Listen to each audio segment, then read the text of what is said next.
నాగేశ్వరరావు గారు, అలాగే కోదండరాం గారు, వివిధ పార్టీ నాయకులు అందరికీ కూడా నమస్కారం తెలియజేస్తూ, ఈరోజు బాధాకరమైనటువంటి సంఘటన, నిజంగానే అడవిల్ని కాపాడుతున్నటువంటి ఆదివాసుల్ని ఊచకోత కోస్తున్నటువంటి కేంద్ర ప్రభుత్వానికి నిరసనగా ఈ రోజు మనం అందరం గళమెత్తాల్సినటువంటి అవసరం ఉన్నది.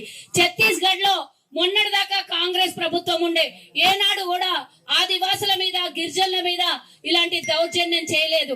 కానీ ఈ రోజు ఛత్తీస్గఢ్ లో వాళ్ళ ప్రభుత్వం ఏర్పడడానికి కూడా వాళ్ళు చేసినటువంటి మోసంలో ఎన్నిక జరిగి ఈ రోజు ఛత్తీస్గఢ్ లో ఉన్నటువంటి ఆదివాసులు అక్కడి నుంచి మన తెలంగాణ వరకు ఉన్నటువంటి ఈ అడవి ప్రాంతాల్లో నివాసం ఉంటున్నటువంటి ఆదివాసులు, ఆనాడు కాంగ్రెస్ ప్రభుత్వము ఇందిరాగాంధీ గారి హయాంలో ఎన్నో మంది పేదలకు, గిరిజనులకు, ఆదివాసులకు భూమిని చేసుకునే వాడికి భూమిని ఇస్తే ఈ రోజు ఉన్న భూమిని లాక్కుంటున్నారు.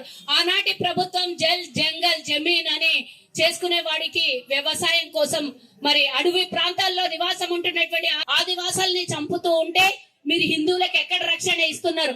ఆనాడు అన్నారు యుద్ధం జరుగుతుంటే మోదీ ఫోన్ చేస్తే యుద్ధం ఆగిపోయింది అన్నారు.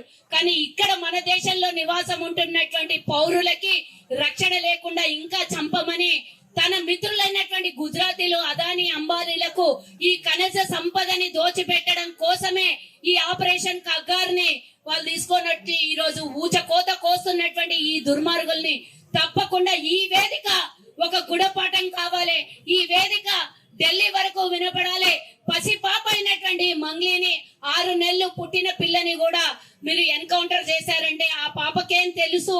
మరి మీరు చేస్తున్నటువంటి దుర్మార్గము ఆ పాపని చంపడమే కాకుండా ఆ రోజు నుంచి జనవరి 1వ తారీఖు వస్తే నూతన సంవత్సరం వచ్చింది అనుకుంటాం. కానీ ఆ నూతన సంవత్సరం రోజే ఈ రోజు మీరు ఎన్కౌంటర్ చేసి ఏం సంకేతం ఇచ్చిండ్రు అని అడుగుతున్నా. ఈ వేదిక ద్వారా మేము బీజేపీ ప్రభుత్వాన్ని, అమిత్ షాని అందరినీ మేము డిమాండ్ చేస్తున్నాం. ఎంబడే ఈ ఆపరేషన్ కగార్ని ఆపకపోతే గనక తప్పకుండా మీ కేంద్రంలో మరి రాష్ట్రమే కాదు, తెలంగాణనే కాదు, కేంద్రంలో మా రాహుల్ గాంధీ గారు కూడా ఆనాటి నుండి ఈనాటి వరకు అందరి కోసం పోరాడుతున్నటువంటి మా పార్టీ తప్పకుండా కేంద్రంలో మీకు సమాధానం చెప్తుంది. ఇప్పటికే రాహుల్ గాంధీ ప్రశ్నిస్తున్నటువంటి ప్రశ్నలకు మీ దగ్గర సమాధానాలు లేవు. మొన్న కూలిపోయినటువంటి విమానం ఏ విధంగా కూలిపోయిందని ఇప్పటిదాకా సమాధానం చెప్పలేదు. దేశంలో ఉన్న పౌరుల్ని చంపుకుంటూ పోతూ దీనికి రక్షణ లేదు. కానీ 80% ఉన్న హిందువుల మీద మీరు ఎన్నికలు పోతారు, దాని మీద ఓటు సంకేతంతోనే 80% ఉన్న హిందువుల మీద అడ్డం పెట్టుకొని గెలుస్తారు. ఇది కాదు, మేము ఇక్కడి నుంచి హెచ్చరిస్తున్న ఎంబడే ఈ కగారిని ఆపకపోతే గనక రాష్ట్రంలో ఇక్కడ ఇందిరా పార్క్ దగ్గర జరుగుతున్నటువంటి ధర్నా కాదు, దేశం మొత్తం దీన్ని వ్యాపింపజేసి మీరు చేసేటటువంటి ఈ హత్యాకాండని తప్పకుండా ప్రశ్నిస్తాం, పార్లమెంట్ లో పెడతాం మా పార్టీ తరఫు నుంచి అని.